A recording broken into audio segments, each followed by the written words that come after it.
সুনীল গঙ্গোপাধ্যায় লিখেছিলেন, আমরা যারা চালের বদলে খেয়েছি কাঁকড়, চিনির বদলে কাঁচ, কিন্তু শেষ পর্যন্ত চাল আর কাঁকড় আলাদা করা সম্ভব হলো না, পুরো বস্তাটাকেই বাতিল করে দেয়া হলো। 2016 সালের এসএসসির গোটা প্যানেলটাই খারিজ করে দিল সুপ্রিম কোর্ট। চাকরি বাতিল হলো 25,752 জনে। অবশ্যই সেই নিয়ে আজ সব কটা প্রশ্ন। প্রথম প্রশ্ন, 2016 সালের এসএসসির পুরো প্যানেল বাতিল, চাকরি হারালেন প্রায় 26,000 শিক্ষক ও অশিক্ষক কর্মী। হাইকোর্টের পর সুপ্রিম কোর্টেও বিরাট ধাক্কা রাজ্য সরকারের। প্রাতিষ্ঠানিক দুর্নীতির জেরে অযোগ্যদের সঙ্গে যোগ্যদের চাকরি যাওয়ার দায় কি নেবে এসএসসি ও রাজ্য সরকার?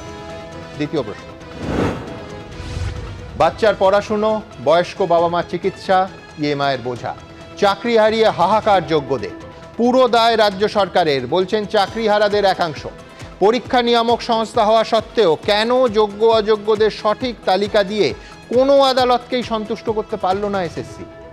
তৃতীয় প্রশ্ন, জালিয়াতি হয়েছে বৃহত্তর পরিসরে, ধামা চাপা দেওয়ার চেষ্টায় গোটা প্রক্রিয়াটাই অপূরণীয়ভাবে কলুষিত হয়েছে, বললেন দেশের প্রধান বিচারপতি। যাদের পাপে এতগুলো মানুষের জীবনে বিপর্যয় নেমে এলো, তাদের শাস্তি হবে কবে? চতুর্থ প্রশ্ন, শিক্ষা ব্যবস্থাকে বিপর্যস্ত করার চক্রান্ত, রায়ের পর সিপিএম বিজেপিকে নিশানা মুখ্যমন্ত্রী। মুখ্যমন্ত্রীর পদত্যাগ দাবি কংগ্রেস সিপিএমের, গ্রেফতারি চান শুভেন্দু অধিকারী।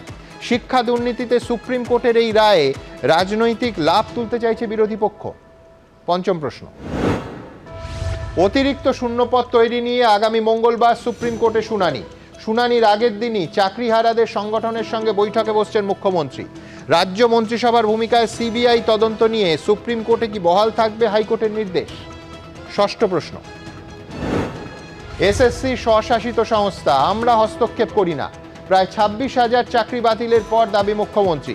এসএসসির কোনো ক্ষমতাই নেই, দায় মুখ্যমন্ত্রী, পাল্টা বিরোধী দলনেতা। কিন্তু হাজার হাজার শিক্ষক ও অশিক্ষকের বেকার হওয়ার দায় নেবে কে? তবে আজ শুরুতেই দেখাবো, সুপ্রিম কোর্টে আজ বাতিল হলো 2016 সালের এসএসসির গোটা প্যানেলটা। চাকরি হারালেন প্রায় 26,000 মানুষ এই রাজ্যে। আমাদের এই যে অনিশ্চয়তা, আমাদের যে অসম্মান, আমাদের যে জীবিকাহীনতা, এর পুরোপুরি দায় রাজ্য সরকারের। কলকাতা হাইকোর্টের পর সুপ্রিম কোর্ট 2016 এসএসসির নিয়োগ দুর্নীতি মামলায় ফের বড়সড় ধাক্কা খেল তৃণমূল সরকার। কলকাতা হাইকোর্টের বিচারপতি দেবাংশু বসাক এবং বিচারপতি শাব্বার রশিদের ডিভিশন বেঞ্চের রায় বহাল রেখে পুরো প্যানেলই বাতিলের নির্দেশ দিল সুপ্রিম কোর্টের প্রধান বিচারপতি সঞ্জীব খান্না ও বিচারপতি সঞ্জয় কুমারের বেঞ্চ। ফলে শিক্ষক ও অশিক্ষক কর্মী মিলিয়ে চাকরি খোয়ালেন 25,752 জন। অযোগ্যদের দুর্নীতির মাসুল গুনতে হলো যোগ্যদেরও।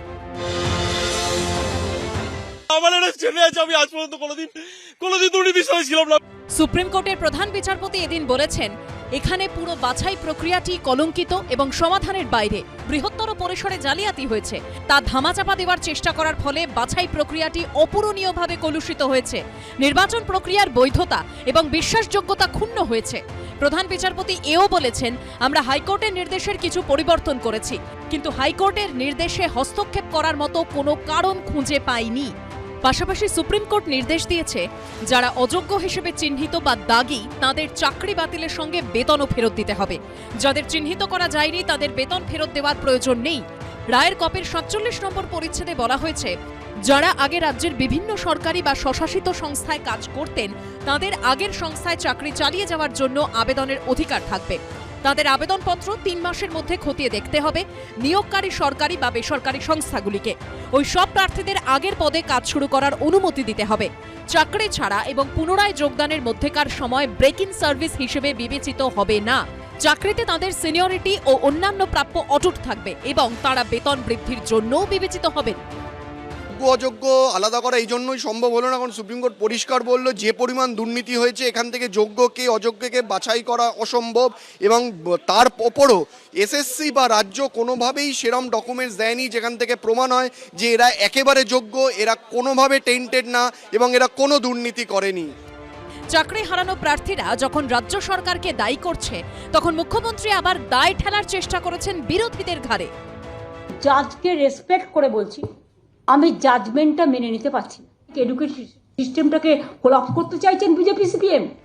সুপ্রিম কোর্টের এদিনের রায়ে উল্লেখ করা হয়েছে, আমরা নিশ্চিত দুর্নীতির জন্য গোটা নির্বাচন প্রক্রিয়ায় ইচ্ছাকৃত আপোষ করা হয়েছে। চোরের মায়ের লম্বা গলা, চোরেদের রানী, তিনি বলেছেন এসএসসি দায়ী, এসএসসির হাতে কোনো ক্ষমতা ছিল না।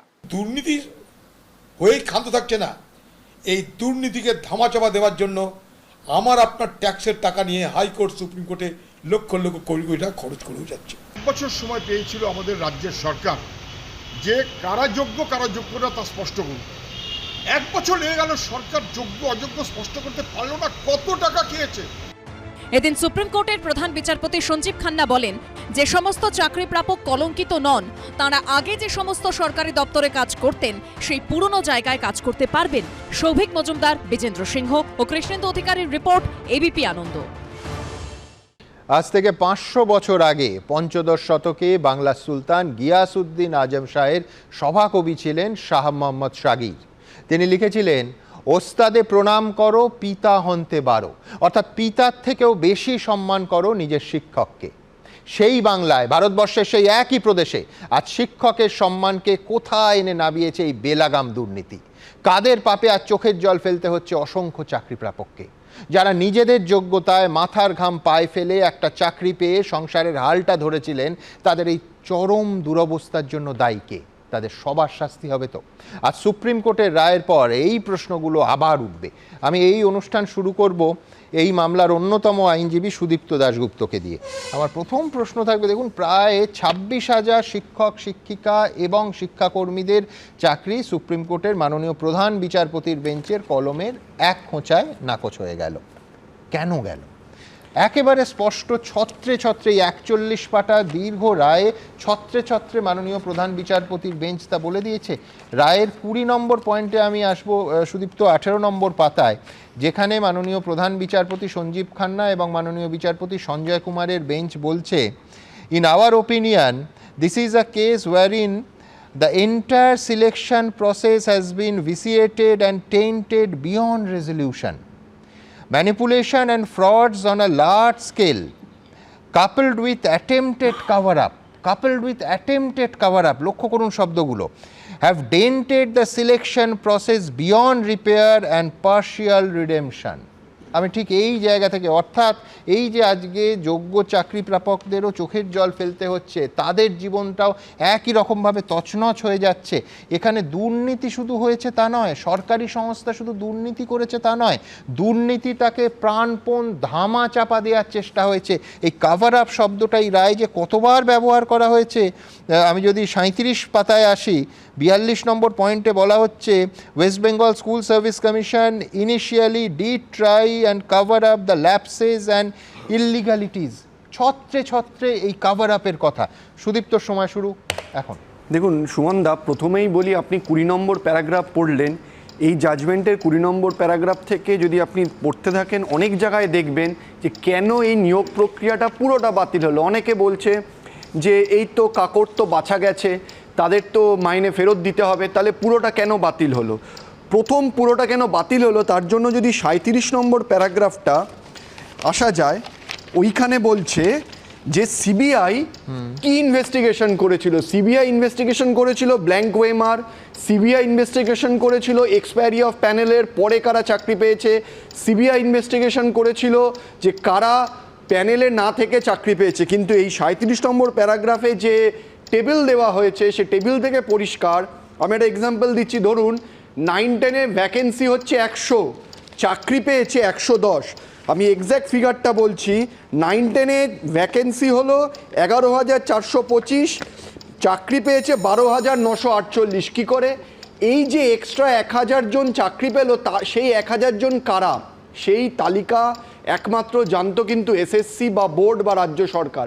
তারা কিন্তু একবারও এসে সুপ্রিম কোর্ট বলুন বা হাইকোর্টে বলুন এসে বলেননি এই হলো অযোগ্যদের তালিকা বা এই হলো যোগ্যদের তালিকা। 15,000, 16,000 যেটা মনে করছে। আমি দায়িত্ব নিয়ে বলছি, কমিশনের চেয়ারম্যান একবারের জন্য বলেনি যে এই হলো যোগ্যদের তালিকা যারা কোনোভাবে দুর্নীতির সঙ্গে যুক্ত না, কারণ কমিশন নিজেই জানে না কে যোগ্য কে অযোগ্য। আর আপনি 42 নম্বর প্যারাগ্রাফে একটা খুব ইম্পর্টেন্ট কথা লেখা আছে, কেন আমরা সুপ্রিম কোর্ট এত কিছু তথ্য পাওয়ার পরে কেন পুরোটা বাতিল করলো না, তার মেন কারণ দেখিয়েছে যে প্রথম থেকে এই বেআইনি নিয়োগ নজরে আসার পর থেকেই কমিশন সেটাকে ধামাচাপা দেওয়ার চেষ্টা করেছে, আর এমনই ধামাচাপা দেওয়ার চেষ্টা করেছে যাতে করে পৃথকীকরণ করা না যায়। খুব ইম্পর্টেন্ট, ধামাচাপা দেওয়ার চেষ্টা করা হয়েছে যাতে করে পৃথকীকরণ করা না যায়। কিরমভাবে ধামাচাপা দেওয়ার চেষ্টা হয়েছে আমরা সবাই জানি। অতিরিক্ত শূন্য পদ তৈরি করা হয়েছে কেন? যাতে করে অযোগ্যদের চাকরি দেওয়া যায়। একদম। ওয়েমার শিট আজকে বলা হয়েছে, ওয়েমার শিট ডিস্ট্রয় করে দেওয়া হয়েছে, তার কোনো প্রতিলিপি রাখা হয়নি, তার কোনো স্ক্যান কপি রাখা হয়নি। যদিও কমিশনের নিয়ম অনুযায়ী তারা অর্ডার দিয়ে বলেছিল যে এই ওয়েমার ডিস্ট্রয় করার পর আগে তার স্ক্যান কপি রেখে দিতে হবে, কিন্তু সেই স্ক্যান কপি ডিস্ট্রয় হয়ে গেছে। কিন্তু বলছে নাকি স্ক্যান কপি 2020 সালে আমরা ডিস্ট্রয় করে দিয়েছি। কিন্তু অদ্ভুতভাবে সুমনদা আপনি দেখবেন জাজমেন্টে লেখা আছে, আমরা হাইকোর্টে একটি ক্যান্ডিডেট জমা দিয়েছিল 2025 সালের ফেব্রুয়ারি মাসে, তাকে আরটিআই এ ওয়েমার শিট দিয়ে বলছে আমাদের ডেটা থেকে আমরা এই ওয়েমার দিলাম। তাহলে যদি তাদের ডেটাতেই এই স্ক্যান ওয়েমার থাকে তাহলে কেন তারা কোর্টে, হাইকোর্টে বা সুপ্রিম কোর্টে এটা জমা দিল না? তাহলে তো এই যোগ্যদের চাকরি বেঁচে যেত। ঠিক, অর্থাৎ মারাত্মক কথা বলেছেন সুদীপ্ত। এক হচ্ছে যে ওয়েমার শিটে আমি আলাদা করে আলোচনায় আসবো, বিস্তারিত আলোচনার সুযোগ আছে, কিন্তু ও 37 নম্বর পয়েন্টে যে মারাত্মক টেবিলটা, আমি বলছি যে এই টেবিল যেটা দেয়া আছে 35 নম্বর পাতায় 37 নম্বর যে পয়েন্টে, সে মারাত্মক। ভূভারতে এই জিনিস হয়েছে বলে আমার জানা নেই। ভাবুন, candidate number of candidates recommended by the appointment by SSC, সেই যে সংখ্যা তার থেকে বিপুল সংখ্যক বেশি number of appointment letter issued by board. ভাবুন, মানে একটা ক্ষেত্রে ও যে অংশটা পড়লো assistant teacher of class 9 and 10, তাতে তাতে 1000-এর প্রায় তফাৎ। আমি বলছি excess appointment letters issued by board হচ্ছে 1071। আমি বিস্ময়কর, মানে আমি বলছি ও সুদীপ্তর মূল পয়েন্ট যেটা শকিং, সেটা হচ্ছে চাল আর কাঁকড় আলাদা করা যায়নি তা নয়। সুদীপ্তর অভিযোগ যে চাল আর কাঁকড় ইচ্ছাকৃতভাবে আলাদা করা হয়নি, এ মারাত্মক। আমি এরপর একদম সরাসরি আসবো অমিত রঞ্জন ভূঁইয়ার কাছে। তিনি ভৌত বিজ্ঞানের সম্মাননীয় শিক্ষক, কেওড়াখালী নকুল সহদেব স্কুলে, দক্ষিণ 24 পরগনার একটি স্কুল। আমি এই জন্য ওনার কাছে আসব যে এই বিপুল দুর্নীতি যখন মাইক্রো লেভেলে ব্যক্তি মানুষের জীবনে আসছে, তার জীবনটা এই একটা রায়ের, একটা কলমের খোঁচায় কিভাবে ছারখার হয়ে যাচ্ছে। ভাবুন, উনি কলকাতার গড়িয়াতে থাকেন, মেদিনীপুরের অরিজিনাল বাসিন্দা, বাবা মা মারা গেছেন, স্ত্রী মেয়ে আছে, হাউস লোনের ইএমআই চলছে, মেয়ের বয়স 9, ক্লাস 4-এ পড়ে। উনি জানেন না যে কিভাবে আগামী দিনে তিনি খরচটা চালাবেন, বাড়ির একমাত্র উপার্জনকারী। এটা শুধুমাত্র অমিতবাবুর গল্প নয়, এটা অসংখ্য হাজার হাজার আমার আপনার এই রাজ্যের সহনাগরিকদের আজকে এই প্রশ্নের সামনে দাঁড় করিয়ে দিয়ে গেল এই দুর্নীতি এবং তার ফলআউট। এ কোথায় যাবে? আমি অমিতবাবুর কথা শুনবো, তারপর এই অনুষ্ঠানের পরতে ওনাদের এক একজনের জীবন কাহিনী দেখাবো। আমি জানি না এতে আদৌ কি লাভ হবে কি না, কিন্তু অন্তত যে এই সহনাগরিকদের জীবন আজকে কোথায় একটা প্রাতিষ্ঠানিক দুর্নীতির জন্য কোন খাদের কিনারায় এসে দাঁড়িয়েছে, আমাদের প্রত্যেকের সেটা উপলব্ধি করা উচিত। অমিতবাবুর কাছে যাব। এখানে উপস্থিত সবাইকে নমস্কার জানাই। আজকের দিনটা আমাদের জন্য খুবই বেদনার এবং খুবই কষ্টের, এবং সুপ্রিম কোর্ট যে রায় ঘোষণা করেছে এটা আমাদের কাছে খুবই অপ্রত্যাশিত এবং আমাদের জীবনে অন্ধকার নামিয়ে নিয়ে এসছে। আমরা কখনোই অস্বীকার করছি না যে এই এসএসসি যে 2016 এসএলএসটি তাতে দুর্নীতি হয়নি বা অযোগ্যদের নিয়োগ হয়নি, এবং হয়েছে। আমরাও চাই না বিদ্যালয়ে আমার পাশের চেয়ারে কোনো অযোগ্য শিক্ষক টাকা পয়সার বিনিময়ে চাকরি পাওয়া শিক্ষক চাকরি করুক, কিন্তু যারা নিজেদের মেধার জোরে, যারা নিজেদের পরিশ্রমের জোরে, যে ছেলেগুলো গ্রাম থেকে উঠে এসছে, যার বাবা মার দরিদ্র ফ্যামিলি থেকে উঠে এসছে, যারা নিজেদের পরিশ্রমে সাধারণ কলেজ থেকে ফিজিক্স অনার্স করেছে, এমএসসি করেছে, কেমিস্ট্রিতে অনার্স করেছে, বা পলিটিক্যাল সায়েন্সে এমএ করেছে, বা অন্যান্য সাবজেক্ট পড়েছে, তারা একটা গভর্নমেন্ট জব পাওয়ার জন্য কি দিনের পর দিন পরিশ্রম করেছে। তারা তো জানে না, তারা তো এই সিস্টেমের চক্রে পড়তে চায় না। তারা সিস্টেম কীভাবে, যেভাবে নির্দেশ দিয়েছে, যখন নোটিফিকেশন হয়েছে, যখন তারা কাউন্সেলিং করিয়েছে, যখন ইন্টারভিউ নিয়েছে, সেই প্রসেসের মধ্যে দিয়ে আমরা গিয়েছি। কিন্তু তার মধ্যে যদি কেউ কাকড় মেশায় তার দায় তো আমাদের নয়। সেই দায়ের জন্য যদি আমাদের জীবনে অন্ধকার নেমে আসে, আমাদের পরিবারের দায় কে নেবে, আমাদের ছেলে মেয়েদের দায় কে নেবে, আমাদের বাবা মার দায় কে নেবে? আমাদের জীবন, আজকে আমি 39 ইয়ার্স হয়েছি, 39 বছর আমার বয়স, আমি কোন চাকরিতে আর এলিজিবল থাকবো? আমাকে তো সুপ্রিম কোর্টকে বলতে হবে যে অমিতবাবু আপনি এই দুর্নীতি করেছেন, আপনি র্যাঙ্ক জাম্প করেছেন, আপনি আউটসাইড অফ প্যানেল। কিন্তু আপনি বললেন কি আপনি সেটা প্রমাণ করতে পারলেন না, সেটা বলতে পারলেন না। আপনি সিবিআইকে নির্দেশ দিয়েছেন, হাইকোর্ট নির্দেশ দিয়েছিল, বাগ কমিটি নিয়োগ করেছিল চাল আর কাঁকড় আলাদা করার জন্য, তারা একটা রিপোর্ট দিয়েছিল এবং সেই রিপোর্টগুলোকে এসএসসি মান্যতাও দিয়েছিল যে আমরা স্বীকার করে নিচ্ছি। তাহলে সেগ্রিগেশন করতে অসুবিধে কোথায়? যেখানে আমরা তো আশা করেছিলাম যে কোর্ট আরও মানবিক হবে।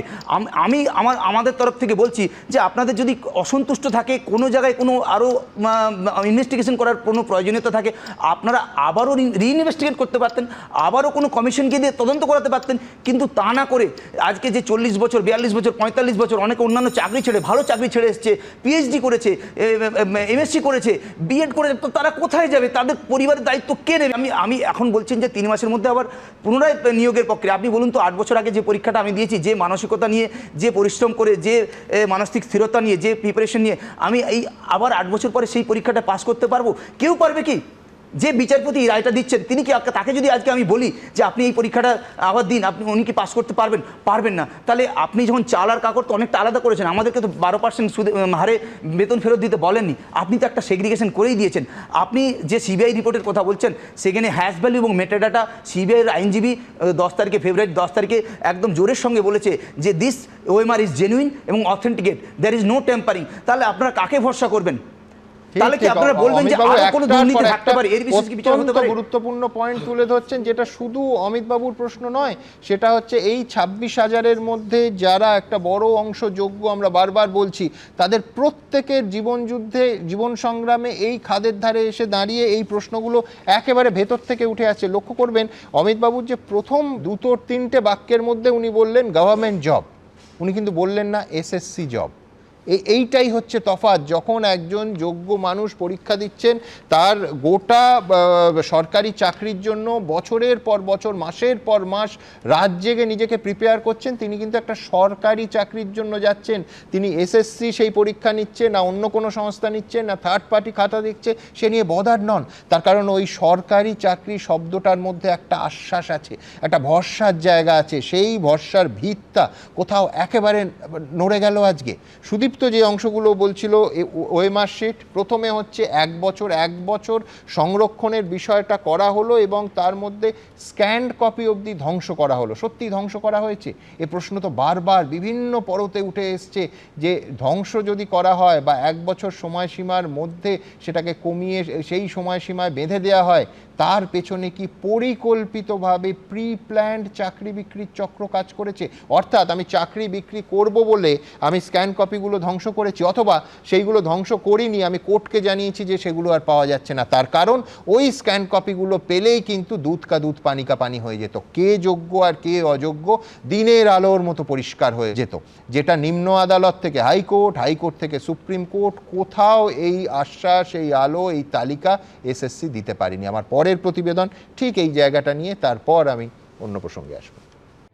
চাল থেকে আলাদা করা যায়নি কাঁকড়, এই প্রেক্ষাপটে কলকাতা হাইকোর্টের রায় বহাল রেখে এসএসসির 2016-র পুরো প্যানেল বাতিল করে দিল সুপ্রিম কোর্ট। কিন্তু এই 26,000 চাকরি বাতিলের দায় কার? যারা সরকারি চাকরির উপর ভরসা করেছিল, আজ তাদের চোখের জলের জন্য দায়ী কারা? স্কুল সার্ভিস কমিশন কি দায় এড়াতে পারে? রাজ্য সরকার কি দায়িত্ব এড়াতে পারে? 2016 সালের প্যানেল বাতিলের পর কলকাতা হাইকোর্টের বিচারপতি দেবাংশু বসাক ও বিচারপতি মোহাম্মদ সাব্বির রশিদির ডিভিশন বেঞ্চ যে নির্দেশনামা দিয়েছিল, তাতে স্পষ্ট উল্লেখ ছিল এসএসসি যে ওএমআর শিট স্ক্যান করে তার কোনো প্রমাণ রাখা হয়নি, কারণ এসএসসি সার্ভারে কোনো স্ক্যান কপি নেই। তদন্ত চলাকালীন কোনো স্ক্যান বা মিরর কপি পায়নি সিবিআই। ওএমআর এর কোনো স্ক্যান কপি সার্ভারে না রেখেই হার্ড কপি নষ্ট করে ফেলা হয়েছে। তাৎপর্যপূর্ণভাবে 2016 সালেই ওএমআর শিট 1 বছরের মধ্যে নষ্ট করে দেওয়ার সিদ্ধান্ত নেয় এসএসসি। প্রথম কথা যে তারা অরিজিনাল ওএমআর শিট রাখেনি, ইভেন ওএমআর শিটের যে স্ক্যান কপি তাদের কাছে ছিল, তারা একটি এভিডেভিটে বলেছিল, সেটাও রাখেনি, শুধু সেটাও ধ্বংস করেছে। এবং এই যে tainted after expiry of the panel, যারা নন লিস্টেড ক্যান্ডিডেট ওএমআর শিটের একটিও কালির আঁচড় নেই তারা চাকরি পেয়েছেন, তাদের বেতন দিতে হবে, সেটাই স্বাভাবিক। সুপ্রিম কোর্টের বৃহস্পতিবারের রায়ের কপিতেও উল্লেখ করা হয়েছে, স্ক্যান করা ওএমআর শিটের মিরর কপি সংরক্ষণ করেনি এসএসসি। এসএসসির কম্পিউটার সফটওয়্যারে থাকা নম্বর এবং নয়ডায় পঙ্কজ বনসালের অফিস থেকে উদ্ধার করা 3টি হার্ড ডিস্কে পাওয়া তথ্যের মধ্যে উল্লেখযোগ্য অসঙ্গতি রয়েছে। এছাড়া এসএসসি যে প্রার্থীদের ইন্টারভিউতে দেখেছিল বা প্যানেল বা ওয়েটিং লিস্টে নামের তালিকা আপলোডের সময়ও প্রার্থীদের নম্বর আপলোড করেনি। এসব কি দুর্নীতির উদ্দেশ্যেই করা হয়েছিল? 5,000 হোক আর 7,000 হোক, তারা নিশ্চয়ই চুরি দুর্নীতি টাকার বিনিময়ে চাকরি পেয়েছে, তাদের চাকরি তো যাবেই। কিন্তু সরকার তাদের চাকরিকে রক্ষা করতে গেছে এবং তাদের স্বার্থ রক্ষা করতে গিয়ে যোগ্যদের স্বার্থকে বিসর্জন দিয়েছে, পরিবারগুলোকে ধ্বংস করার ব্যবস্থা করেছে। এ দায় সরকারের। সুপ্রিম কোর্টের এই রায়ের পরে এসএসসির সঙ্গে দূরত্ব তৈরির চেষ্টা করেছেন মুখ্যমন্ত্রী, যদিও বিরোধীরা তা মানতে নারাজ। আর মনে রাখবেন, school service commission is autonomous body, we never interfere আর উই ডোন্ট ইন্টারফেয়ার। অধিকাংশ চাকরি প্রার্থী বলেছে রাজ্য সরকার এবং মুখ্যমন্ত্রী দায়ী। এখন হাজার হাজার শিক্ষক শিক্ষিকার চাকরি যাবার দায় কি আদৌ কেউ নেবে? সৌভিক মজুমদার, সুমন ঘরাই ও বিটন চক্রবর্তীর রিপোর্ট, এবিপি আনন্দ। তার আবেগে আবার বলছি, অমিতবাবু একটা মারাত্মক কথা বলেছেন, গভর্নমেন্ট জব। আমি বলছি যে এই সরকারি চাকরির জন্য বছরের পর বছর আমাদের রাজ্যের প্রজন্মের পর প্রজন্ম শিক্ষিত মেধাবী ছেলেমেয়েরা নিজেদের তৈরি করেন। তারা এজেন্সি দেখেন না, কোন এজেন্সি পরীক্ষা নিচ্ছেন, কোন এজেন্সি ওএমআর শিট কালেক্ট করবে, ওএমআর শিট কোন থার্ড পার্টি এজেন্সি তার সার্ভারে লুকিয়ে রাখবে, তারা ভাবেন না। তারা ভরসা রাখেন সরকারের ওপর, যে সরকার স্বচ্ছভাবে, অ্যান্ড আই রিপিট, স্বচ্ছভাবে এবং দুর্নীতিমুক্তভাবে একটা চাকরির ব্যবস্থা ফেয়ার ওয়েতে করে দেবে। এই 41 পাতার আজকে সুপ্রিম কোর্টের যে রায়, সেটা কার্যত এই ভরসাটাকে একটা বড় ধাক্কা দিল। কতটা ভাবুন, একটা সরকারি সংস্থা, একটা সিস্টেম, সেই সম্পর্কে পাতায় পাতায় ছত্রে ছত্রে বলা হচ্ছে tainted, fraud and cheating, ভিসিয়েটেড, manipulated. একটা সরকারি নিয়োগ পদ্ধতি সম্পর্কে ছত্রে ছত্রে যে বিশেষণগুলো ব্যবহার করা হয়েছে, বিশ্বাস করুন, এটা সর্বোচ্চ আদালত যেটা ব্যবহার করেছে সেটা নিঃসন্দেহে সিস্টেমের লজ্জা। আমার সেই ছোটোবেলার গল্পটা মনে পড়ে গেছে, যে খুব দরাদরি হচ্ছে, তো দুধওয়ালা গেরস্তকে বলছেন যে আপনি আর দরাদরি করবেন না, এরপরে দুধের রঙটাও রাখতে পারবো না, এত ভেজাল দিতে হবে। প্রায় সেই রকম অনুভূতি হবে এই 41 পাতার রায়টা পড়তে গিয়ে। আমি এখানে অর্ণবের কাছে আসব। অর্ণব, নিঃসন্দেহে আমাদের প্রত্যেকের হৃদয়ে কাঁদছে যে যোগ্যরা আজকে চাকরি হারালেন, কিন্তু এই নিম্ন আদালত থেকে, হাইকোর্ট থেকে সুপ্রিম কোর্ট, কোথাও কোনো আদালতকে এসএসসি কিন্তু সন্তুষ্ট করতে পারেনি। তার দায় তো আলটিমেটলি সরকারকেই নিতে হবে। অবশ্যই সুমনদা, এখানে কোনো নির্দ্বিধায় আমি বলবো যে সরকার বলুন বা ওই সময় যিনি শিক্ষামন্ত্রী ছিলেন এবং তার সঙ্গে যারা আধিকারিক ছিলেন এবং তারা যেভাবে পরিচালনা করেছেন, সেই পরিচালনার মধ্যে এমন সমস্ত গলদ বেরিয়ে এসছে এখন, যার জন্য আজকে এইরকম দুর্ভাগ্যজনক একটা দিন আমাদের দেখতে হচ্ছে। কিন্তু একই সঙ্গে আমি এটা বলবো যে আজকের যে রায়, সেই রায় দুর্ভাগ্যজনক তো বটেই, সেই সঙ্গে সঙ্গে যেটা হচ্ছে সেটা হচ্ছে ভারতীয় বিচার ব্যবস্থার যে মৌলিক সত্য, সেই মৌলিক সত্যকে কোথাও একটা পাশ কাটিয়ে যাচ্ছে বা অগ্রাহ্য করছে। সেটা হচ্ছে যে একাধিক দোষী ছাড় পেলেও একজনও নির্দোষ যেন শাস্তি না পায়। এই যে ভারতীয় বিচার ব্যবস্থার একটা দীর্ঘদিন ধরে চলে আসা পরম্পরা, সেটাকে কোথাও একটা, সেই জন্যই কি চাল আর কাঁকড় আলাদা করা হলো না, গেল না বলবো না, কিন্তু হলো না, যেটা এই যে রায় অভিযোগ 41 পাতার এই রায়ের যে 29 থেকে 31 পাতা, সেখানে কিন্তু একেবারে ক্যাটেগরিক্যালি কারা কারা কিংকেক, যাদেরকে কিংকেক বলছেন, যাদেরকে চাকরি যাবে বলছেন এবং টাকা ফেরত দিতে হবে বলছেন সুপ্রিম কোর্ট, মহামান্য সুপ্রিম কোর্ট, তাদের কিন্তু ক্যাটেগরিক্যালি আলাদা করে দেখিয়েছেন যে কারা র্যাঙ্কজাম করেছে, কারা কোন কারণে তাদেরকে কিংকেক বলা হচ্ছে। আবার not specifically found to be king cake যাদের টাকা ফেরত দিতে হবে না কিন্তু চাকরি থাকবে না, এটাও যখন স্পেসিফাই করছেন সুপ্রিম কোর্ট, তখনও কিন্তু কোথাও একটা আলাদা হয়ে যাচ্ছে।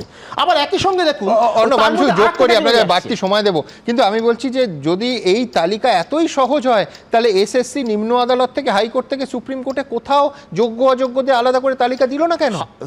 এই দায় তো সুপ্রিম কোর্টে চাপালে হবে না। কিন্তু এসএসসি দাঁড়িয়ে বলেছে যে চাল কাপড় বাঁচতে পারছি না।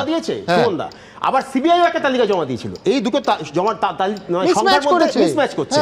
এবার যে মিসম্যাচটা নিয়ে নিশ্চিত বিচার হওয়া দরকার, কিন্তু একটা জায়গায় পরিষ্কার, সুপ্রিম কোর্টের রায়েও এটা পরিষ্কার যে এর মধ্যে একটা বিরাট অংশই যোগ্য, বিরাট অংশ কিন্তু অযোগ্য একদম, নয়। একদম, কিন্তু এখানে একমত তাহলে তো। সেক্ষেত্রে মানবিকতার জন্য, মানবিকতার খাতিরে আমরা তো তাকিয়ে রয়েছি সুপ্রিম কোর্টের দিকেই, কারণ সর্বোচ্চ সংস্থা, তার কাছেই আমরা তাকিয়ে রয়েছি, ন্যায় বিচার তার কাছেই আমরা পাবো। সেখানে এই মানবিকতাটুকু আমরা সুপ্রিম কোর্টের কাছ থেকে আশা করব বা আমরা সেটা ঠিক, চাইবো, কিন্তু সেটা এই- কোথাও তো নয়, কোথাও তো এই অস্বাভাবিক সমস্ত নয়। চাকরি প্রার্থীরা তাকিয়েছিল আমি তো সরকারের দিকে মানবিকতার খাতিরে, যে দুর্নীতিটা করো না বাবা। আমি তো প্রথমেই বললাম যে দুর্নীতি যে জায়গাটা হয়েছে সেটা একেবারে ক্ষমার অযোগ্য অপরাধ, সেখানে কোনো সন্দেহ নেই সেখানে। এবং যারা যারা রয়েছেন এখন আমরা জানি, সেই মন্ত্রী যিনি ছিলেন সেই সময় তিনি এখনো পর্যন্ত কিন্তু কাস্টডিতেই রয়েছেন, তার মধ্যে কিছু কিছু লোক হয়তো তিনি পার্টির মহাসচিব এবং তাকে গ্রেফতার করেছে রাজ্য পুলিশ নয়, সিবিআই। তাকে তো 2022 সালে তাকে পদ থেকে সরানো হয়েছে। সুমন, আমি তার সঙ্গে একটা তথ্য যোগ করতে যাচ্ছিলাম, সেটা হচ্ছে যে এই যে যারা ইন সার্ভিস ছিল, গভর্নমেন্ট জবের মধ্যে যারা ইন সার্ভিস ছিল, অন্য কোনো সংস্থায় কাজ করতো, তাদেরকে 3 মাস সময় দিয়েছেন সুপ্রিম কোর্ট এবং বলেছেন যে 3 মাসের মধ্যে তারা অ্যাপিল করতে পারবে এবং তাদের ইনক্রিমেন্ট চালু থাকবে। তাদের কোথাও তাদের কোনো একটা জায়গায় এর মধ্যেও আরেকটা ফাঁক তৈরি করছেন, আরেকটা অংশ তৈরি করছেন সুপ্রিম কোর্ট, যে যারা এর মধ্যে বাছাবাছি হয়েছে। আই এগ্রি, আমি এই পয়েন্টে এগ্রি করছি, কিন্তু সুদীপ তো অনেকক্ষণ ধরে ভুল তথ্য বলছিল কেন? দেখুন, প্রথম কথা আপনাকে বলছি যে উনি যেটা বললেন যে সিবিআই তো আলাদা করে দিয়েছে, এসএসসি তো আলাদা করে দিয়েছে, না, সিবিআই ইনভেস্টিগেশন করেছে 3টে জিনিস নিয়ে, কারা প্যানেলের বাইরে, ওয়েমার কারা ব্ল্যাঙ্ক দিয়েছে, কিন্তু এর বাইরেও যদি ডিভিশন বেঞ্চের রায়টা সুমন আপনার মনে থাকবে 335 নম্বর প্যারাগ্রাফ, এটা সুপ্রিম কোর্টও আছে, 17 রকমের ইল্লিগালিটি ডিভিশন বেঞ্চ বলে দিয়েছিলেন। তার মধ্যে সিবিআই হয়তো ইনভেস্টিগেশন করেছে 4 রকমের ইল্লিগালিটি, কিন্তু বাকি 13টা ইল্লিগালিটি থেকে যাচ্ছে। আর আমি আপনাকে খুব দায়িত্ব নিয়ে বলছি, এসএসসি না হাইকোর্ট না সুপ্রিম কোর্ট কোথাও বারবার সুযোগ দেওয়ার পরেও একবারের জন্য কোনো তালিকা দিয়ে বলেনি যে এরা হচ্ছে যোগ্য। বরঞ্চ সুপ্রিম কোর্ট আজকে বলেছে এই বারবার যে তালিকা দিয়েছে, ডিফারেন্ট টাইমে ডিফারেন্ট তালিকা দিয়ে কোর্টকে বিভ্রান্ত করেছে, আর কিচ্ছু না। একদম। আমি দ্রুত আমার পরের প্রতিবেদনে যাব। সেই প্রতিবেদন খুব ছোট্ট প্রশ্নের উত্তর খুঁজছে, যেটা রাজনীতিবিদরা কোনোদিন সে উত্তর দেবেন না। দায় কার? একেবারে সরাসরি স্বয়ং মুখ্যমন্ত্রী বিজেপি এবং সিপিএম এর ওপর দায়টা চাপিয়ে দিয়েছেন। তিনি কি বলেছেন, পাল্টা তারা কি বলছেন, এটা রাখবো, তারপর এ নিয়ে আবার আলোচনা আসবো। দেখুন, মমতা বন্দ্যোপাধ্যায় এই পুরো 26,000 লোকের চাকরি বলিদান দিয়ে কলকাতা হাইকোর্টের রায় বহাল রেখে 2016 সালের এসএসসির পুরো প্যানেল বাতিল করে দিল সুপ্রিম কোর্ট। অযোগ্যদের তো চাকরি গেলই, আর তাদের দুর্নীতির জন্য যারা যোগ্য তারাও রাতারাতি কর্মহীন হয়ে পড়ল। রাজ্য সরকার যদি এরমটা না করতে হয়তো হতো না। হাজার হাজার যুবক যুবতীর এই পরিণতির জন্য সরাসরি তৃণমূলকে কাঠগড়ায় তুলেছে বিজেপি। শুধুমাত্র মমতা বন্দ্যোপাধ্যায়ের পার্টির লোকেদেরকে, অর্থাৎ অযোগ্য যারা পয়সা দিয়ে চাকরি পেয়েছিল, তাদের চাকরিটা বাঁচানোর জন্য মমতা বন্দ্যোপাধ্যায় এই পুরো 26,000 লোকের চাকরি বলিদান দিয়ে দিলেন। এতগুলো মানুষের চাকরি যাওয়ার পরে বিজেপির মন্ত্রী সুকান্ত বাবু বলছেন, ফেসবুকে তার উক্তি আমি দেখেছি, এর জন্য অযোগ্যদের জন্য যোগ্যদের চাকরি গেছে, এর জন্য আমি নাকি দায়ী। তো আপনারা প্রথমে যখন কেস করলেন একবার ভাবলেন না কারা যোগ্য আর কারা অযোগ্য? সেটা তো গভর্নমেন্টকে ভাবতেও দিলেন না। আপনারা নিজে যোগ্য তো? পুরো প্যানেল বাতিলের জন্য বিরোধীদের ঘাড়ে দায় ঠেলার আপ্রাণ চেষ্টা করেছেন মুখ্যমন্ত্রী। আইনজীবী এবং সিপিএম সাংসদ বিকাশ রঞ্জন ভট্টাচার্যকেও তীব্র কটাক্ষ করেছেন মুখ্যমন্ত্রী, যদিও পাল্টা খোঁচা দিতে ছাড়েনি সিপিএম। এখানে কেসটা করেছিলেন কে? বিকাশ বাবু। তিনি তো পৃথিবীর সবচেয়ে বৃহত্তম লয়ার। তাকে কেন তিনি এখনো নোবেল প্রাইজ পাচ্ছেন না আমি জানি না। পাওয়া উচিত। ভাবছি একটা রেকমেন্ডেশন করব। আমি তোকে বলেছিলাম মিষ্টি খাওয়াবো। তৃণমূল এবং মমতা বিপদে পড়লেই বিকাশ এবং সিপিএম এর সঙ্গে। দুর্নীতির মামলায় তার সরকারের ভূমিকা বড়সড় প্রশ্নের মুখে পড়তেই পুরনো দুর্নীতি খুঁজে বের করার হুঁশিয়ারি দিয়েছেন মুখ্যমন্ত্রী। মুখ্যমন্ত্রী নাম না করলেও এ নিয়ে পাল্টা চ্যালেঞ্জ ছুড়ে দিয়েছেন শুভেন্দু অধিকারী। আমরাও কিন্তু রেকর্ড খুঁজে বার করব। 2016-তে তখন কারা কারা মন্ত্রী ছিলেন, এবং কোনো একটা জেলা তো আমি জানি কিসের বিনিময়ে চাকরি হয়েছে। আমি খুঁজে দেখব, যদি কারো জানা থাকে তথ্য প্লিজ আমাকে দেবেন, আমার কাজে লাগবে। আপনি এটা অ্যাসেম্বলিতেও 21 সালের পর থেকে বলেছেন, পুরুলিয়ার চাকরি, মেদিনীপুরের চাকরি, 24 পরগনায়, মুর্শিদাবাদ কে দেখতো, মালদা কে দেখতো। আরে বের করুন, আপনি ফাটা কাগজ বের করুন, ছেঁড়া কাগজ বের করুন।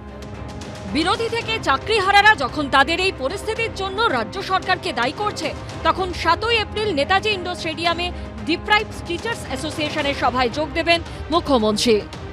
আমি তাদের কথায় সাড়া দিয়ে 7 তারিখে তারা ইন্ডোর স্টেডিয়াম বুক করেছেন। আমি 7 তারিখ 12টা 15 নাগাদ তাদের কাছে যাব, তাদের কথা শুনবো। আমি শিক্ষক শিক্ষিকারা, আমি শুনেছি অনেকে ডিপ্রেসড, তারা আপসেট এবং ডিপ্রেশনে চলে যাচ্ছেন অনেকে। কোনো একটা ঘটনা যদি ঘটে তার জন্য দায়ী থাকবে কে?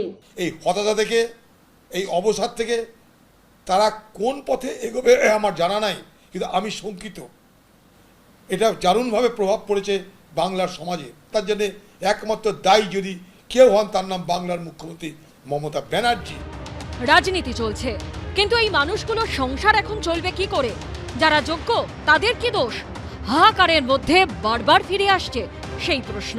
বিজেন্দ্র সিংহের রিপোর্ট, এবিপি আনন্দ।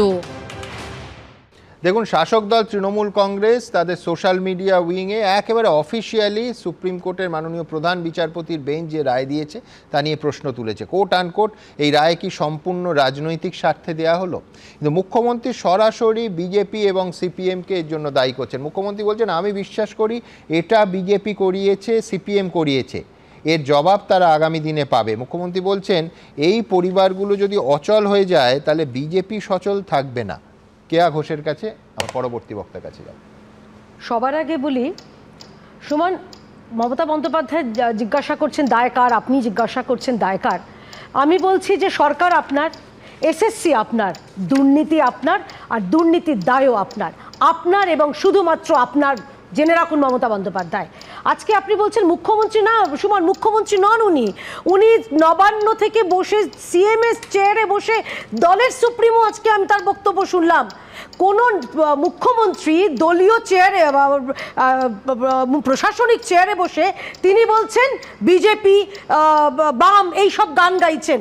আমি কয়েকটা প্রশ্ন করতে চাই। যোগ্য অযোগ্যদের আলাদা করা হলো না কেন? কেন ওএমআর শিট রাখা হলো না, সংরক্ষিত রাখা হলো না?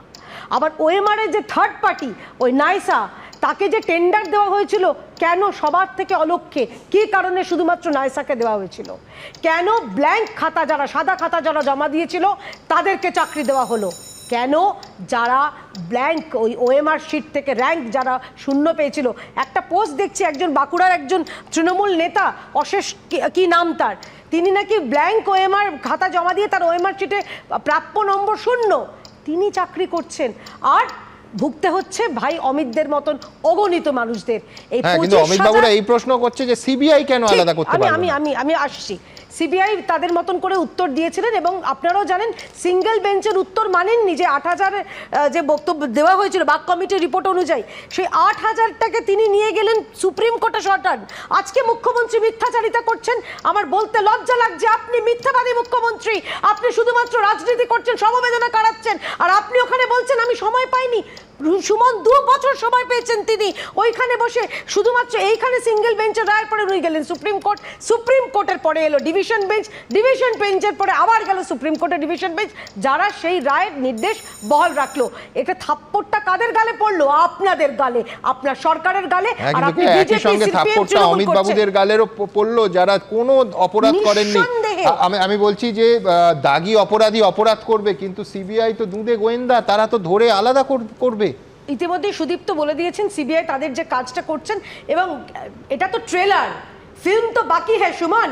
আগামীকাল তো ওই সুপার নিউমারির খেলাটা শুরু হবে।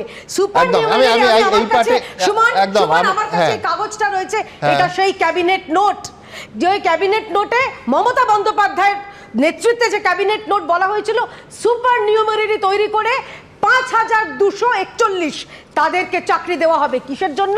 জেনে রাখুন, অযোগ্যদের ঢাল করতে যোগ্যদের বলি করলেন। আর পরিশেষে আমি অমিত ভাইদের মতন আরও যারা যারা চাকরি গেছে যাদের, আজকে আমি তাদের অনুরোধ করব, 7 তারিখে যখন উনি ওখানে নাটক করবেন, ওখানে 7 তারিখে নেতাজি ইন্ডোরে জিজ্ঞাসা করবেন, কেন এই প্রশ্নগুলোর জিজ্ঞাসা করবেন, কেন চাল আর কাপড় আপনার এসএসসি আলাদা করলো না, কেন অযোগ্যদের বলি না হতে দিয়ে যোগ্যদের ঢাল করলো, যোগ্যদের বলি করলো। আজকে রায় রয়েছে যে 3 মাসের মধ্যে যারা জয়েন করতে পারবে তাদের যদি প্রয়োজন হয় সুপার নিউমারি পোস্ট ক্রিয়েট করে তাদের জয়েন করাতে হবে, সেটা কিন্তু সুপ্রিম কোর্টের রায় আছে, আজকেই রয়েছে এই রায়, আজকে যে রায়টা দিয়েছে সেই রায় আছে। নাম্বার 1। নাম্বার 2, এতগুলো বড় বড় কথা উনি বলছেন দুর্নীতি নিয়ে, নিট দুর্নীতি কি হলো? 24 সালে এই ইলেকশনের পর যখন দুর্নীতি এইরকম ভাবে বেঁচে উঠলো, কেউ ধরেনি, শুধু অর্নামেন্টাল চেঞ্জ করা হয়েছে, অর্নামেন্টাল কয়েকটা চেঞ্জ করা হয়েছে, যিনি শীর্ষ পদে আছেন তাকে সরানো হচ্ছে, আমি দুজনকেই থামাবো। সুপার নিউমারি সুমন দা, এই যে উনি বললেন যে সুপ্রিম কোর্ট বলেছে সুপার নিউমারি ক্রিয়েট করা, সেইটা কি ক্ষেত্রে বলেছে বলে দিচ্ছি। যে যাদের ইন সার্ভিসদের চাকরি বাঁচানো হয়েছে বলেছে তারা পুরনো জায়গায় ফিরে যাবে। এই মিন টাইমে এই যে ইন সার্ভিসরা সেখান থেকে রেজিগনেশন দিয়ে এসেছিল, সেই জায়গাটা যদি পূরণ হয় তার জন্য ওই ইন সার্ভিসের জন্য অতিরিক্ত পদ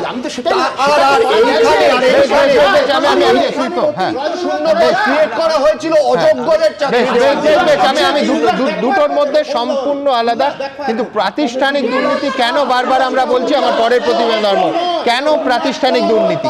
আপনি নিশ্চিন্ত থাকুন, আপনার শেষ পরিণতিটা জেলে। মুখ্যমন্ত্রী পদত্যাগ করা উচিত বলে আমি মনে করি। পুরো বাছাই প্রক্রিয়াটি কলঙ্কিত এবং সমাধানের বাইরে। এসএসসি দুর্নীতির মামলায় রায় দিতে গিয়ে বৃহস্পতিবার এই মন্তব্য করেছেন সুপ্রিম কোর্টের প্রধান বিচারপতি। কিন্তু এই কলঙ্কের দায় কার? কাদের জন্য অযোগ্যদের পাশাপাশি চাকরি হারালো যোগ্যরা? বিরোধীরা এজন্য সরাসরি দায়ী করেছেন মুখ্যমন্ত্রীকে। আপনি একটা ডাকাত, আপনাকে জেলে যেতে হবে, কেউ বাঁচাতে পারবে না। আর 8 তারিখে যদি সিবিআই ডিভিশন বেঞ্চের অর্ডার আপহোল্ড না রাখে, আমরা বিজেপি ক্ষমতায় আসার পরে কমিশন বসিয়ে আপনাকে জেলে পাঠাবো এই দুর্নীতির জন্য। পাল্টা জবাব দিয়েছেন মুখ্যমন্ত্রীও। যারা আপনারা আজকে বঞ্চিত হয়েছেন ন্যায্যভাবে, তাদের পাশে আমরা ছিলাম, আছি এবং থাকব। তাতে যদি বিজেপি আমায় মনে ভাবে যে মানবিকতার স্বার্থে দাঁড়ালাম বলে তারা আমাদের সবাইকে জেলে পুরে দেবে, আই ওয়েলকাম। আমি সেটাকে স্বাগত জানাবো, আহ্বান জানাচ্ছি। Catch me if you can. শুধু অবশ্য বিজেপি নয়, সরাসরি মুখ্যমন্ত্রীর পদত্যাগ চেয়ে সরব হয়েছে কংগ্রেসও। কারা অযোগ্য কারা অযোগ্য নয়, কারা যোগ্য, পুরো বিষয়টাকে গুলিয়ে দেওয়ার যে প্রচেষ্টা শিক্ষা দপ্তর থেকে ছিল, তারই পরিণাম কিন্তু আজকে মহামান্য সুপ্রিম কোর্টের এই রায়। অতএব নৈতিক দায়িত্ব সরকারকে নিতে হবে এবং এই সরকারের ক্ষমতায় থাকার আর কোনো অধিকার নেই। বেলাগাম দুর্নীতি, আর তার জেরে হাজার হাজার যুবক যুবতীর ভবিষ্যৎ আপাতত অন্ধকারে। বিজন চক্রবর্তী ও সুমন ঘরাইয়ের রিপোর্ট, এবিপি আনন্দ। দেখুন, ইংরেজিতে একটা কথা আছে টিকিং টাইম বোম। কেন সেই টিকিং টাইম বোমের কথা হঠাৎ উঠলো, তার কারণ যে আলোচনা এই মুহূর্তে যেখানে পৌঁছেছে, অনেকেই মনে করছেন এই গোটা বিতর্কে সেটা একটা টিকিং টাইম বোম। শূন্য পদে নিয়োগ, পশ্চিমবঙ্গের রাজ্যের ক্যাবিনেটের সিদ্ধান্ত। কলকাতা হাইকোর্ট ইতিমধ্যেই একটা মারাত্মক রায় দিয়েছিল সিবিআই তদন্তের, যে মন্ত্রিসভার সিদ্ধান্তের ওপর সিবিআই তদন্ত। কলকাতা হাইকোর্ট ঠিক কী ভাষায় বলেছিল আমি একটু পড়ে শোনাই। CBI will undertake further investigations with regard to the persons involved in the state government approving creation of supernumerary posts to accommodate illegal appointments. If necessary, এইবার সব থেকে গুরুত্বপূর্ণ line, if necessary, CBI will undertake custodial interrogation of such persons involved. মানে পশ্চিমবঙ্গ মন্ত্রিসভার কাউকে CBI কাস্টাডিতে নিয়ে অর্থাৎ গ্রেফতার করে জেরা জিজ্ঞাসাবাদ করতে পারে, এটা হাইকোর্টের রায় ছিল। পাশাপাশি এটা বলবো, সুপ্রিম কোর্টের তৎকালীন প্রধান বিচারপতি DY চন্দ্রচূড় গোটা অংশটা, সেই অংশটার ওপর স্টে দিয়ে দিয়েছিলেন। আমি বলছি ঠিক এই কারণে আমি বললাম টিকিং টাইম বোম, তার কারণ আগামী 8ই এপ্রিল অর্থাৎ আজ থেকে 5 দিন পরে এই অংশটা নিয়ে শুনানি শুরু হবে সুপ্রিম কোর্টে বর্তমান মাননীয় প্রধান বিচারপতির বেঞ্চে।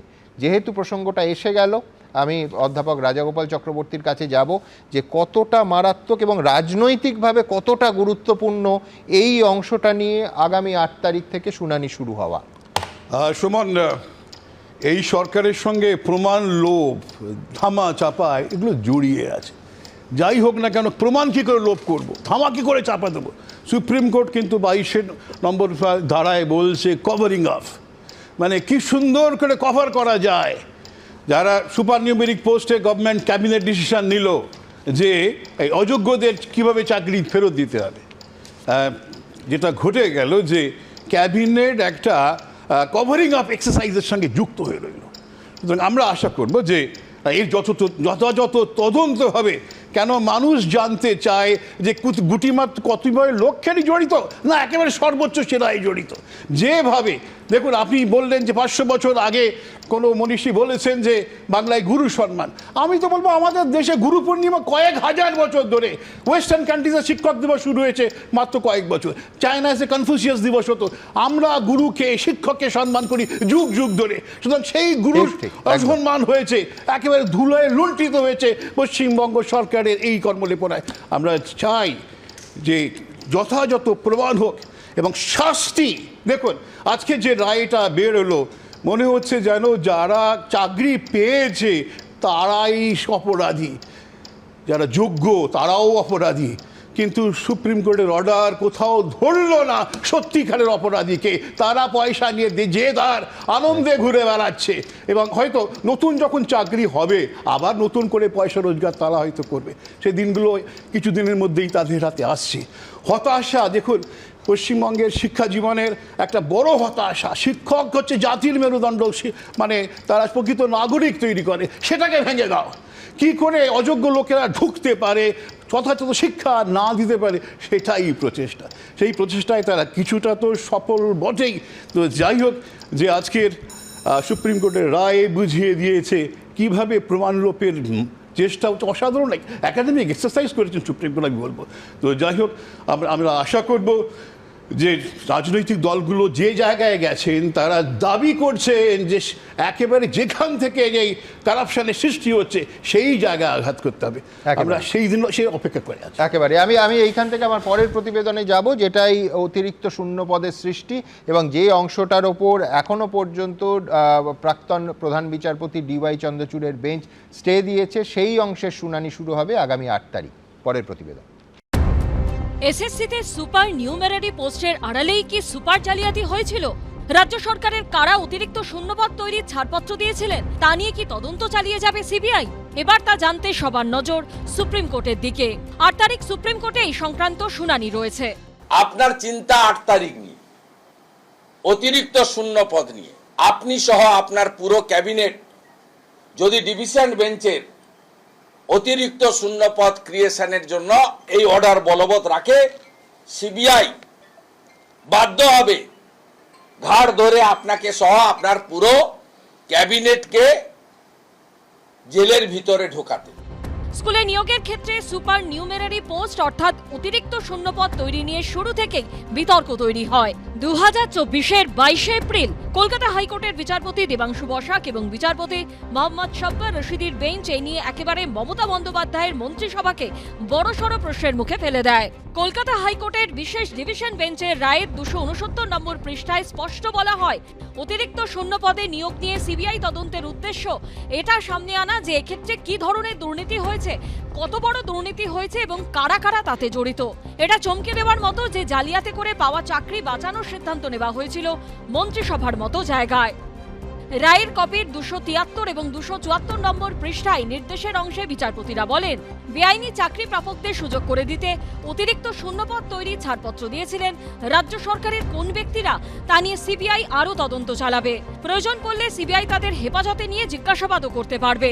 প্রধান বিচারপতি প্রশ্ন করেন, মন্ত্রিসভা যখন জেনেছিল যে বেআইনি নিয়োগ হয়েছে, তারপরেও কেন তারা সুপার নিউমেরারি পোস্ট তৈরি করতে গেল? কিন্তু হাইকোর্টে সিবিআই তদন্তের নির্দেশের বিরোধিতা করে সুপ্রিম কোর্টের দ্বারস্থ হয় রাজ্য সরকার। 2024-এর 29 এপ্রিল অতিরিক্ত শূন্যপদ তৈরি নিয়ে সিবিআই তদন্তের উপর অন্তর্বর্তী স্থগিতাদেশ দেয় সুপ্রিম কোর্ট। এবার আগামী 8 তারিখ ফের এই শুনানি রয়েছে। সুপার নিউমেরারির যে ব্যবস্থাটা করেছিল, এটা যখন করেছিল তখন সবাই বলেছিলেন এটা বেআইনি, এটা হয় না। দুর্নীতিটাকে রক্ষা করার জন্য, লুঠের চাকরিটাকে রক্ষা করার জন্য, টাকার বিনিময়ে চাকরিটাকে রক্ষা করার জন্য, সেগুলোকে রক্ষা করে আমি একটা বাড়তি কিছু একটা ব্যবস্থা করার যে নাম করেছি, আবার তার থেকে টাকা খেয়েছি। এটা একটা কমপ্লিটলি দুর্নীতি, তার প্রশ্রয় দেওয়ার মতন ব্যবস্থা। এটা নিয়ে কোনো সন্দেহ নেই এবং সন্দেহ থাকতে পারে না। এর আগে বিচারপতি থাকাকালীন অভিজিৎ গঙ্গোপাধ্যায়ের এজলাসেই অতিরিক্ত শূন্যপদ প্রসঙ্গে মন্ত্রিসভার কথা উঠে এসেছিল, আর সেটা স্বয়ং শিক্ষা সচিবের মুখে। 2022 সালের 25শে নভেম্বর আদালতে উপস্থিত শিক্ষা সচিব মনীষ জৈনের কাছে বিচারপতি অভিজিৎ গঙ্গোপাধ্যায় জানতে চেয়েছিলেন অতিরিক্ত শূন্যপদ কেন তৈরি করা হলো। উত্তরে শিক্ষা সচিব বলেন, উপযুক্ত স্তর থেকে নির্দেশ দেওয়া হয়। ব্রাত্য বসু নির্দেশ দিয়েছিলেন। সুপার নিউমেরিক পোস্টকে কেন্দ্র করে কি কোনো নিয়োগ এখনো সরকার করেছে এই পলিসিতে? হয়নি তো। তাহলে যে ক্ষেত্রে কোনো নিয়োগই হয়নি সেটাই আবার সিবিআই তদন্ত কি? এটা তো কোনো যুক্তিগ্রাহ্য জায়গাই নেই। আর সেই যুক্তিগ্রাহ্য জায়গা নেই বলেই আমাদের ধারণা সুপ্রিম কোর্ট সেখানে স্টে অর্ডার দিয়েছিল। এখন আগামী দিনে সুপ্রিম কোর্ট কী করবে আমরা বলতে পারছি না। তবে এই সিদ্ধান্ত নেওয়া হয়েছিল সাধারণ যারা চাকরি প্রার্থী তাদের স্বার্থে। তো সেই মানবিকতার খাতিরে সরকার যে সিদ্ধান্ত নিয়েছিল, পরবর্তীকালে সুপ্রিম কোর্ট কিভাবে কোন দৃষ্টিভঙ্গিতে এটা দেখবে সেটার দিকে আমাদেরও নজর থাকবে। চাকরি বাতিলের নির্দেশে প্রথমে স্থগিতাদেশ দিয়েছিল সুপ্রিম কোর্ট। বৃহস্পতিবার তারা হাইকোর্টের রায় বহাল রাখলো। এবার অতিরিক্ত শূন্যপদ নিয়ে সিবিআই তদন্তে সর্বোচ্চ আদালত কি করবে তা জানা যাবে 8 তারিখ। আবির দত্ত, পার্থপ্রতিম ঘোষ ও সৌমেন চক্রবর্তীর রিপোর্ট, এবিপি আনন্দ। আমি সব্যসাচী চট্টোপাধ্যায়ের কাছে আসবো। সব্যসাচী, এক হচ্ছে প্রায় 26,000 শিক্ষক শিক্ষিকা এবং শিক্ষাকর্মীদের চাকরি যাওয়ার গোটা দায়টা মুখ্যমন্ত্রী তোমাদের ওপর চাপাচ্ছেন। ইতিমধ্যেই বিকাশ রঞ্জন ভট্টাচার্যকে চাকরি খেকো ইত্যাদি বলা হচ্ছে, নানা কটাক্ষ তো করাই হচ্ছে। অর্থাৎ চাকরি যাওয়ার দায়টা যারা মামলা করেছে তাদের, স্পেসিফিক্যালি বিকাশবাবু এবং আইনজীবীদের। দেখুন, আমরা খুব দুর্ভাগ্যজনক একটি অবস্থার মধ্যেই পশ্চিমবাংলায় বাস করছি। এখানে কেউ কারুর দায় নেন না। এখানে শিক্ষামন্ত্রী চুরির দায়ে জেলে থাকলেও তার দায় দল নেয় না, দলের দায় সরকার নেয় না, মন্ত্রীদের দায় মুখ্যমন্ত্রী নেন না। মন্ত্রিসভার সিদ্ধান্তের দায়ও আমি জানি না 8 তারিখে কী হবে, কিন্তু ব্রাত্য বসুর দায় মুখ্যমন্ত্রী নেবেন কি না আমার তো সন্দেহ লাগছে। কারণ তার প্রেস কনফারেন্সে আমি দেখলাম তিনি একটু আগে বলেছেন দুপুরবেলা যে আমি এসএসসির কাজে নাক গলাই না, আমার দায় নেই। উনি স্কুল সার্ভিস কমিশন আইনের 19 এবং 20 নম্বর ধারা ভুলে গেছেন। স্কুল সার্ভিস কমিশন আইন বামফ্রন্টের সময় করা আইন 97 সালের, তার 19 নম্বর ধারায় নিয়ন্ত্রণ রয়েছে রাজ্য সরকারের স্কুল সার্ভিস কমিশনের। এমনকি স্কুল সার্ভিস কমিশনকে সম্পূর্ণভাবে বরখাস্ত করার অধিকার পর্যন্ত রাজ্য সরকারের আছে। মুখ্যমন্ত্রী মিথ্যে কথা বলছেন, নির্জলা। কিন্তু আমি বলছি ক্যাবিনেট সিদ্ধান্তের দায় সবার, কালেকটিভ রেসপন্সিবিলিটিতে আমাদের ক্যাবিনেট চলে, মন্ত্রিসভা চলে। তাহলে পার্থবাবুর দায়ও উনি নেননি। এখনো পর্যন্ত পার্থ চট্টোপাধ্যায় বিধায়ক আছেন, আমি একটু আগে জিজ্ঞেস করছিলাম, মনে ছিল না, কিন্তু শুনলাম উনি এখনো পর্যন্ত তার কেন্দ্র থেকে নির্বাচিত বিধায়ক। ব্রাত্য বসু, যিনি ওই যে বলেছিলেন ওই কাঠগড়ায় দাঁড়িয়ে মনীষ জৈন বলে এসেছিলেন যে ব্রাত্য বসুই নির্দেশ দিয়েছিলেন। দেখা যাবে সুপার নিউমেরিক পোস্ট, একটু আগে তৃণমূলের প্রতিনিধি কিনা জানি না অফিসিয়াল, কিন্তু উনি বলছিলেন যে সুপার নিউমেরিক পোস্ট তৈরি করা যে সুপ্রিম কোর্টের রায় আছে, আসলে উনি পাস্ট, প্রেজেন্ট আর ফিউচারটা ভুলে গেছেন। সুপ্রিম কোর্ট একটা ভবিষ্যতের জন্য একটি নির্দিষ্ট অংশের লেজিটিমেট ক্লেমকে প্রোটেক্ট করবার জন্য এই সুযোগ দিয়েছেন। It is an exception created by the highest court of the country. তার মানে এটা নয় যে সরকার চাইলো আর তারপরেই যা ইচ্ছে করে দেবো। ঠিক যেভাবে সুদীপ্ত একটু আগে বলছিলেন 17টা ইররেগুলারিটি হ্যাড বিন ডিটেক্টেড। আমরা যদি এই রায়ে দেখি 17টা ইররেগুলারিটি আছে। আপনি দেখবেন ওয়েমান নিয়ে অনেকে কথা বলছি, কিন্তু আর একটা বিষয় তো আমরা কথা বলছি না। কাউন্সেলিংটা করা হলো অনেকগুলো, প্যানেল এক্সপায়ার করে যাবার পর কেন হলো প্রশ্ন তুলব না? আচ্ছা, যে কোম্পানিকে ওয়েমার ছাপাবার দায়িত্ব দেওয়া হলো তার টেন্ডার প্রসেস কী ছিল? আমরা প্রশ্ন করব না? প্রশ্ন করা হচ্ছিল।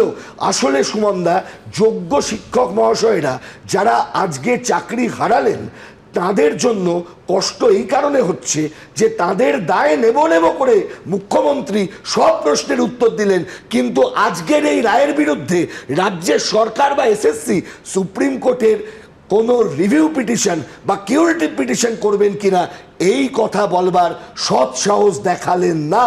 কারণ উনি জানেন যে রায় হয়েছে সেই রায় কেউ কোথাও ইন্টারফেয়ার করবে না। যদি ক্ষমতা থাকে মুখ্যমন্ত্রীর, ওই নেতাজি ইন্ডোর স্টেডিয়ামে গিয়ে নাটক করার আগে এই মামলার রায়ের বিরুদ্ধে রিভিউ কিউরেটিভ পিটিশন করার সৎ সাহস দেখান। আসলে উনি জানেন এই রায়কে ইন্টারফেয়ার কোনো জায়গা থেকে আর করাবেন না, করার সেই সম্ভাবনা নেই, তার জন্য এই অবস্থা। সব্যসাচী, যে মানুষগুলোর কথা বললেন, আজকে একটা বড় অংশের মানুষ যারা কোনো অপরাধ না করে বছরের পর বছর, সপ্তাহের পর সপ্তাহ, ঘন্টার পর ঘন্টা সাধনা করে মেধার জোরে যে চাকরিটা পেয়েছিলেন, তারা চাকরিটা হারালেন। আমি বলছি তাদের মাথার ওপর আজকে এই চাকরি পাওয়ার পরে বাচ্চার পড়াশুনো, বয়স্ক বাবা মার চিকিৎসা, ইএমআইয়ের চাপ, এই সমস্ত কিছু নিয়ে তারা আবার বলছি একেবারে খাদের পাশে দাঁড়িয়ে আছেন। সেই মানুষদের কথা বারবার এই অনুষ্ঠানে এবং ভবিষ্যতে যতবার আলোচনা হবে ফিরে ফিরে আসবে। পরের প্রতিবেদন। পুরো প্যানেল বাতিলের সিদ্ধান্ত। 2.5 বছরের একটা বাচ্চা রয়েছে, বিভিন্ন রকমের লোন আছে, আমার বাবা মার উপর ডিপেন্ডেন্ট। এই পরিস্থিতিতে রাতারাতি চলে গেল একমাত্র সম্বল চাকরিটা। স্বামী স্ত্রী দীপঙ্কর আদক এবং শিপ্রা বিশ্বাস দুজনেই স্কুলে চাকরি করতেন। দুজন একই প্যানেলে চাকরি পেয়েছেন। বৃহস্পতিবার দুর্নীতির কারণে গোটা প্যানেল বাতিল হয়ে যাওয়ায় চাকরি গেছে দুজনেরই। বাড়িতে ছোট্ট সন্তান রয়েছে। রাতারাতি মাথায় আকাশ ভেঙে পড়েছে দম্পতির।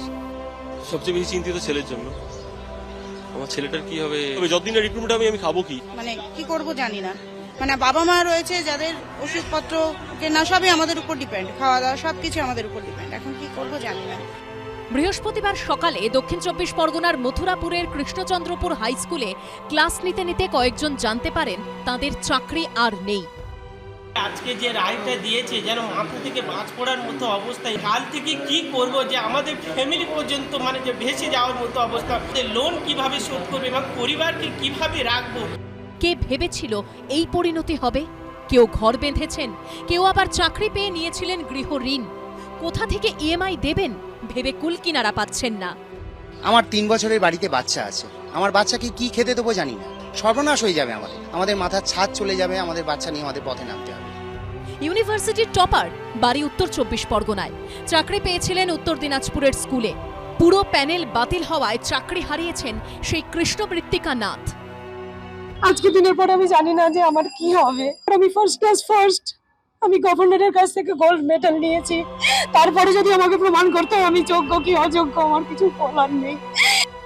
এমন অনেকের চাকরি গেছে যারা বাড়িতে একমাত্র রোজগেরে। তাদের পায়ের তলা থেকে মাটি সরে গেছে। আমাদের বাড়িতে বৃদ্ধ মা বাবা, শিশু, প্রত্যেককে আজকে ওষুধ কিনে দিতে হয়, তাহলে আজকে আমরা কোথায় যাব? একদলের দুর্নীতির খেসারত চোখের জল দিয়ে দিতে হচ্ছে হাজার হাজার যুবক যুবতীকে। কৃষ্ণেন্দু অধিকারী, সুদীপ চক্রবর্তী ও গৌতম মণ্ডলের রিপোর্ট, এবিপি আনন্দ।